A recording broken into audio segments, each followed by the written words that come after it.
Hi guys, it's Blackie and welcome back to the channel. Okay, today I'm going to respond to one of my followers who wanted to talk about me painting my cook sets, my canteen cups and stuff like that. Recently, for the Mastering the Canteen Cup Cooking series, I painted my Pathfinder set that I'd got. And I have been inundated with requests of Blackie, show how you paint the stainless steel cups and the pots and stuff. Okay, I'll walk you through the steps of what I do. So what you're going to need for this is you're going to need some masking tape. You're going to need the cup or the pot or whatever you're going to be painting. I like to use 240 grit wet sanding paper that you can get from automotives. You go to any parts house and tell them you want about 140 grit of this wet dry. It's designed to get wet so that you can use it for polishing stuff, and therefore it doesn't come apart easy. I just like this. It's very clean, it's very consistent. Okay. Next, you're going to need some paper towels, and then of course you're going to need paint. Now we're going to talk about paint for a second. Set this down. The kind of paint I use is high temp Rust-Oleum high heat ultra barbecue paint. Pick it up at Walmart or whatever. Now, why this paint? One, it's rated for extremely high temperatures like 1200 degrees, and a cooking vessel that's going to be put in a campfire as well as on a stove and etc. needs to handle that kind of heat. Now let's address this straight up. If you take any metal pot, whatever, and you just turn it upside down in the fire after you painted it or whatever, where it's gotten dirty, it's got food left in it, and you don't want to clean it, you're just going to turn it upside down on the fire and let the fire burn it out, the paint's not going to stay on it, and you're probably going to warp that pot. It's simply because the heat of a really good campfire is in the 1800, 2400 degree range, and it will heat that pot up ridiculously. So I don't recommend that. But for standard cooking on a stove, on a Trangia, on a campfire where you've got food or something in the pot or water, and you're going to take it off and eat out of it or whatever, and then you're going to put some water on, put it back on the fire, bring it to a boil and clean out the pot, this will work just fine. But if I'm just going to put a piece of metal into a roaring campfire, it will burn the paint off. Okay, that's just any coating you could put on there that would not burn off would allow the metal to melt before the paint burned off, and that's going to be real expensive. And I'm not going there. I'm just wanting to make my pot a little bit better. Okay? Why do I paint it? Number one, it's because soot is easier to clean off the pot. I found this years ago and was talking to somebody that used to have a lot of wood stoves, and they painted the wood stove. He said the soot, you can wipe soot off of it much easier when it's painted than when it's raw metal. And I have found that to be true for me. Two, how about cooking times? It is not going to change the cooking time massively, but it cooks more evenly to me whenever you paint it. It seems to be less hot spots, and it seems to more evenly spread the heat than the bare metal. And so that's the second reason I use it. Third reason, purely for cosmetics, it sets my gear apart from the other gear sitting here, and so I can A, cover up the soot and etc. B, I can clean it easier so that when I do put it back in my pack or whatever, I'm not transferring as much soot back to my other gear.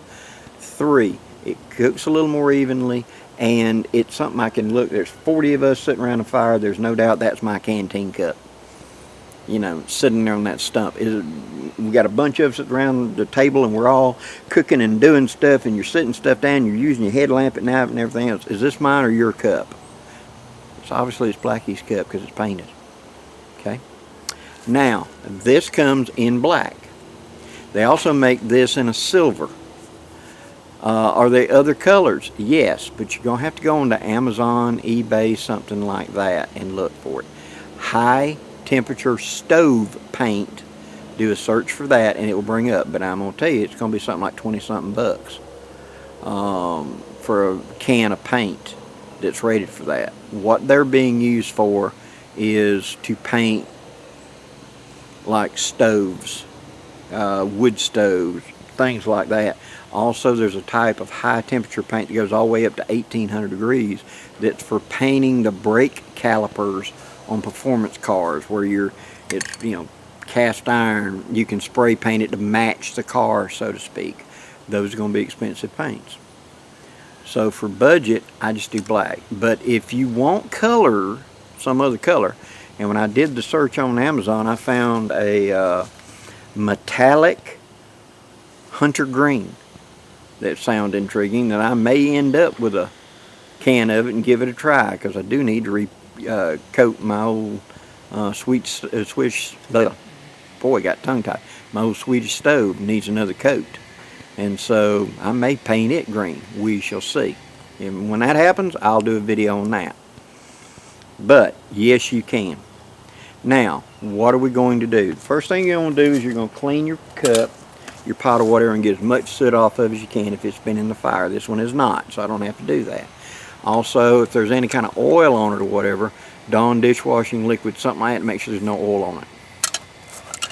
Then we're going to take the sandpaper and we're going to sand it. We're going to show this in a minute. We're going to just roughly sand it to give a little bit of, break up the finish, not so smooth, to give the paint something to grip to. Then we're going to take the tape and we're going to mask off the lip up here at the top all the way around. Why? You know when you stir the pot and you get done stirring, you do that on the side with a spoon to knock the food back in the pot? If you paint it up here, you're just going to chip paint back into your food. Learn from Blackie. So I leave this lip cleaned for like a 1/4 inch or so, maybe even a 1/2 inch all the way around. So I'm just going to run a little bit of masking tape around it. Then in this case, I'm going to turn that pot upside down and put it down onto a surface. In this case, it's going to be on top of a thing with some old target board that I've got, poster board. I'm going to set it down on top of it, and I'm going to press down. I'm going to spray paint around all the way to the bottom first by holding it down to make sure it seals up so I'm not putting paint on the inside. Okay? After that, then I'll spray paint the bottom and let it dry. I normally do 2 coats. I'll put a coat on, give it like 15-20 minutes to dry, and then I'll come back and put a second coat on, and then I'll let that fully cure. After 24 hours, then I will take it, I will put water into it, and I will heat it up. Not necessarily to a hard rolling boil, but more like coffee, but just warm it up real good, okay? When it gets done, I've let it simmer like that for a little bit. I'm going to pour the water out of it, and I'm going to take paper towel, and I'm going to buff the outside of it to get any overspray or dust that might come off. I've heated it up now, it will come off, and that'll leave it painted and ready to go. So let me show you, and I will paint this one. Okay, I'm going to start off with a cup. Start down here at the bottom, and I'm just going to do, and then you're going to change direction. You don't want all the streaks going on in one direction. Kind of swirl it around, see? And we're going to go back here on this side. And it don't take much. I'm going to go around.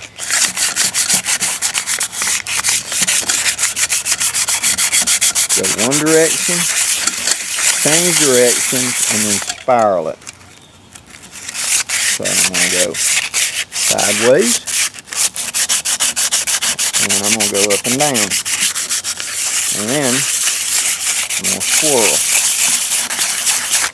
So make sure I've got fully covered. Make sure here up under the handle, where the handles come in, take a little time to do that. It doesn't require a huge amount. You just got to make sure that it happens. And that roughs it up where the paint will stick.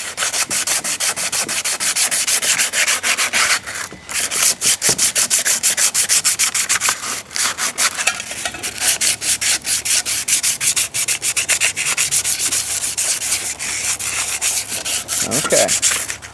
Now I've gone all the way around like that. I'll take a clean paper towel. I'm going to do this to get any of that fine dust off of it where I've just sanded. Shifting the paper towel around often to keep it from just smearing what you're picking up. You know what I mean?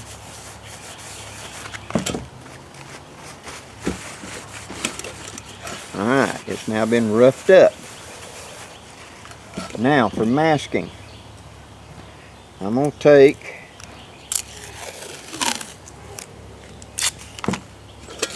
the tape and I'm going to drop it down, but I'm not going to paint my handles. Drop it down around it, and it's going to roll it around like that real loosely around the handle.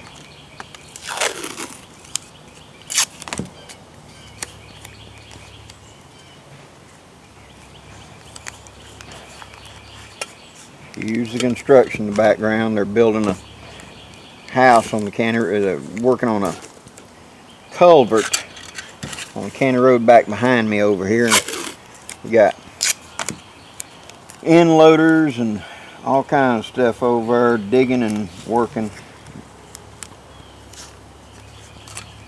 You want to do this easy so you can get it back off.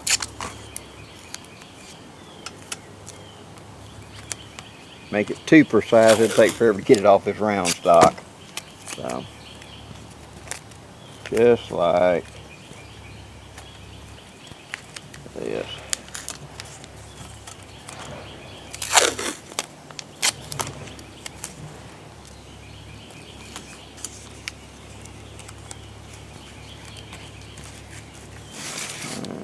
Should be good with that. Now, on the lip edge all the way around the top, like we talked about, it's going to take sections about a couple inches long. And I'm going to just stick it below the lip, about a 1/4 inch or so, and roll it around. Fold it in. See, like that?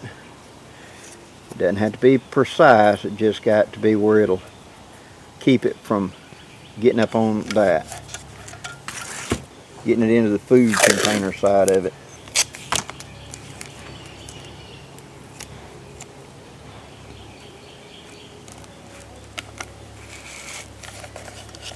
That.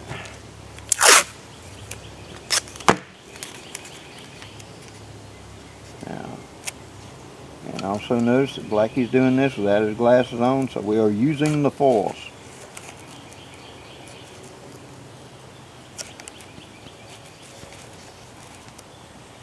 Roll it around.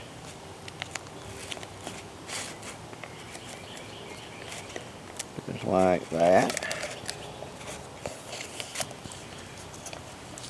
Roll it down.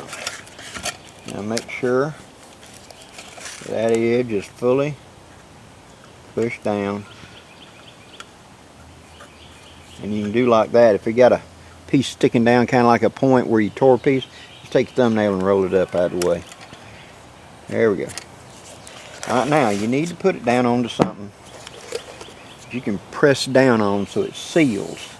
So when I spray paint this, if it's loose or it's poked up, it's going to blow underneath and you're going to have paint up in here. That's one of the reasons we roll that to the inside. So we're going to set it up here and we're going to push it down. Now we're going to take our paint, we're going to get it good and shook up, and then we'll start spraying.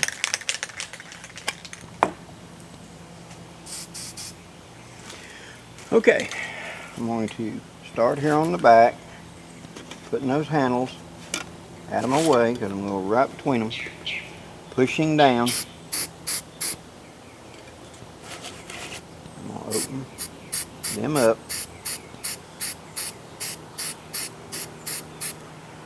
And I'm going to, holding down,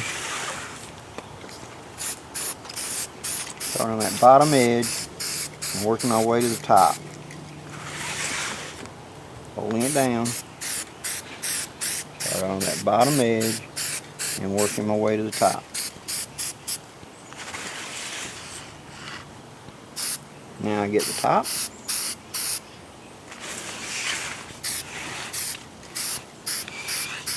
Just like that. Alright, now turn your can upside down to clear the nozzle so don't plug up. Now let's give that 10 minutes and we'll come back and do another coat. Be right back. Okay, now that it's had about 10 more minutes to dry, I'm going to put my last coat on. I'll make sure I got full coverage. Little bitty dots like this. Staying back, oh, about 10 inches. Just wet it good on the top. That's it. Turn the can upside down. Hold the button to blow and clear the top. Now we let that thoroughly dry and then it's good to go. Okay, now that it is fully painted, I'll give it like an hour and a half to fully dry in the sun, so I'll know it is completely dry. Then I'm going to peel the tape off all the way around. Then I'm going to go in and I'm going to wash it to get any surface film where I sprayed it off of it. You know, what they call it, peach skin, onion skin. And it's just simply overspray where you're spraying right here and the dust lands over here and it sort of sticks up. It's not truly stuck. And so I'll wash it and that will get any of the excess off. And it's also a good time to notice if you've got a thin spot in the paint where you didn't quite cover well enough, you can go back and touch that up.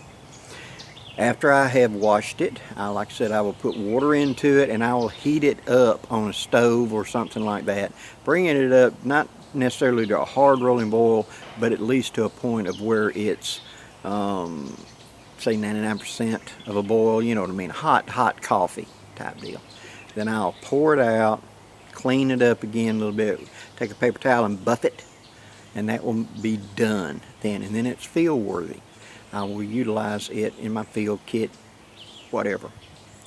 Now, if you paint a canteen and you slide it in, then you're might transfer a little bit into the inside of the cup by it rolling off, friction, etc. So be aware of that. So when I pull out my canteen, if I painted my canteen, I look in the cup, I may have a little bit of paint rolled up in there where the friction, depending on how tight your canteen and cup is together. Okay, always clean that out. Don't eat or drink it. Simple little trick. I've done mine this way for many years and it served me well, and I hope it will for you too. I hope this answers your question on how to do it. If there's any more questions, please put them down in the comments and I'll do my best to answer them for you. Till next time. Till next time, guys, I'm Blackie wishing you safe journeys. Have a great day, guys.